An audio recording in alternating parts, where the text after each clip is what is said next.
రే మీ అన్న స్వామిని ఓ రోజు మా ఇంట్లో భిక్షం చేయమని చెప్పరా.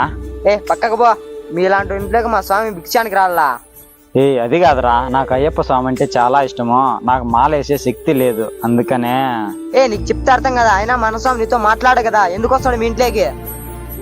మీ అన్న స్వామి నాతో మాట్లాడకపోయినా పర్వాలేదు, మా ఇంట్లోకి వచ్చి ఒకసారి భిక్షం చేస్తే చాలు. నీకు చెప్తే అర్థం కదారా. ఏం స్వామి ఏమైంది? చూడు స్వామి, వాళ్ళ ఇంట్లో భిక్షానికి పోలందా, కానీ వాళ్ళతో నువ్వు మాట్లాడుకో స్వామి. నేను ఆ స్వామితో మాట్లాడతా, వాళ్ళ ఇంటికి భిక్షానికి కూడా పోతా. అవును స్వామి, మీరు అతనితో మాట్లాడరు కదా స్వామి. అలాంటివన్నీ పోగొట్టడానికే స్వామి అయ్యప్ప మాల వేసేది. థ్యాంక్స్ స్వామి. నాకు థ్యాంక్స్ అవసరం లేదు స్వామి, తప్పకుండా మీ ఇంటికి భిక్షానికి వస్తా.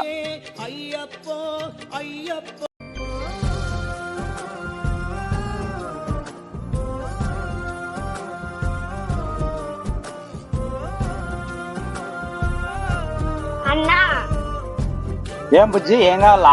అన్నా బూస్ట్ ఒకటి అన్నా. ఎంతన్నా? 10 రూపాయలు బుజ్జి. 5 రూపాయలే కదన్నా. 10 రూపాయలు నీకు కావాలంటే తీసుకెళ్ళకపోతే పో, బేరాలు ఆడుతా ఉంటారు అంగడి దగ్గరికి వచ్చే. ఊరికి ఎందుకు చెప్తావన్నా 5 రూపాయలు 10 రూపాయలని? టౌన్ నుంచి ఎత్తుకొని వచ్చి మీకు ఊరికే నమ్ముతారు 10 రూపాయలు 5 రూపాయలకు. పమ్మప్పా, ఊరికే పిల్లలు నంపించి మా టైం వేస్ట్ చేస్తారు.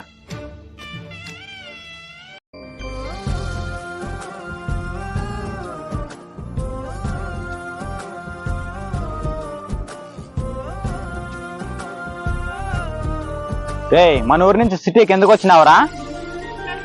నాకెన్నో ప్రాబ్లమ్స్ ఉంటాయిరా, ప్రతిదీ నీకు చెప్పాలా? అంటే ఏంట్రా, నీ కులం నా కులం వేరైనంత మాత్రాన నేను నీకేం కానా? నువ్వు ఫ్రెండ్ మాత్రమేరా, మా ఇంటి సమస్యల్లో తల దూర్చుకో. అవునులేరా, నీకో న్యాయం నాకో న్యాయం. నన్ను కొద్దిసేపు వదిలేరా.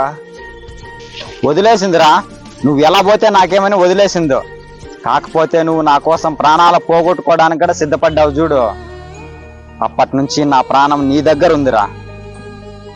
అది కాదురా, స్నేహితుడు అన్నీ డబ్బులు అడగడం పద్ధతి కాదురా. ఏంట్రా, ఏంటి పద్ధతి కాదు? డబ్బులు ఎక్కువ ప్రాణాలు ఎక్కువ. సారీరా.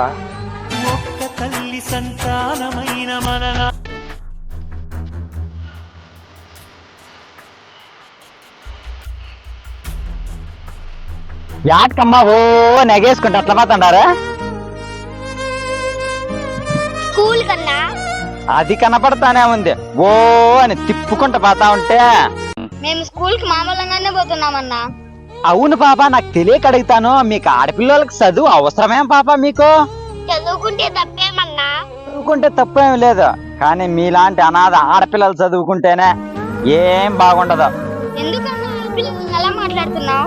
అవును, మీ నాన్న ఇద్దరికి ఒకటే కలర్ డ్రెస్ కొనిచ్చినాడే, ఏడన్నా దొంగతనం చేసినాడా?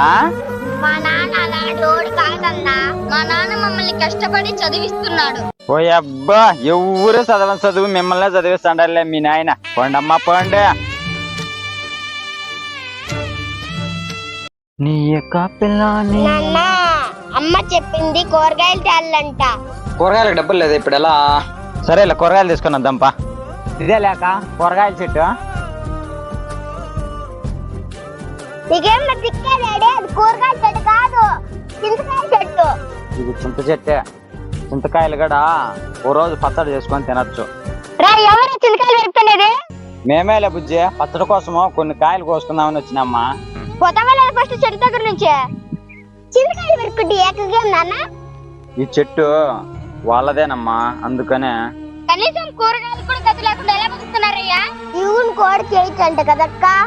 మీ నాయన దగ్గర కూరగాయలు డబ్బులు లేకుండా చెప్పింటాలే. అవునా నాన్న? లేకపోతే ఎవరు తింటారు ఈ కాలంలో ఇవి? మేము తింటామమ్మా, ఊరు తినే వస్తువును అలా మాట్లాడకూడదు. మా చెట్లో ఒక్క మీరు లేరు, కోడి ఫస్ట్ ఇక్కడ నుంచే. ఇలాంటి కూర మీరు తిన్నారో లేదో కామెంట్ చేయండి.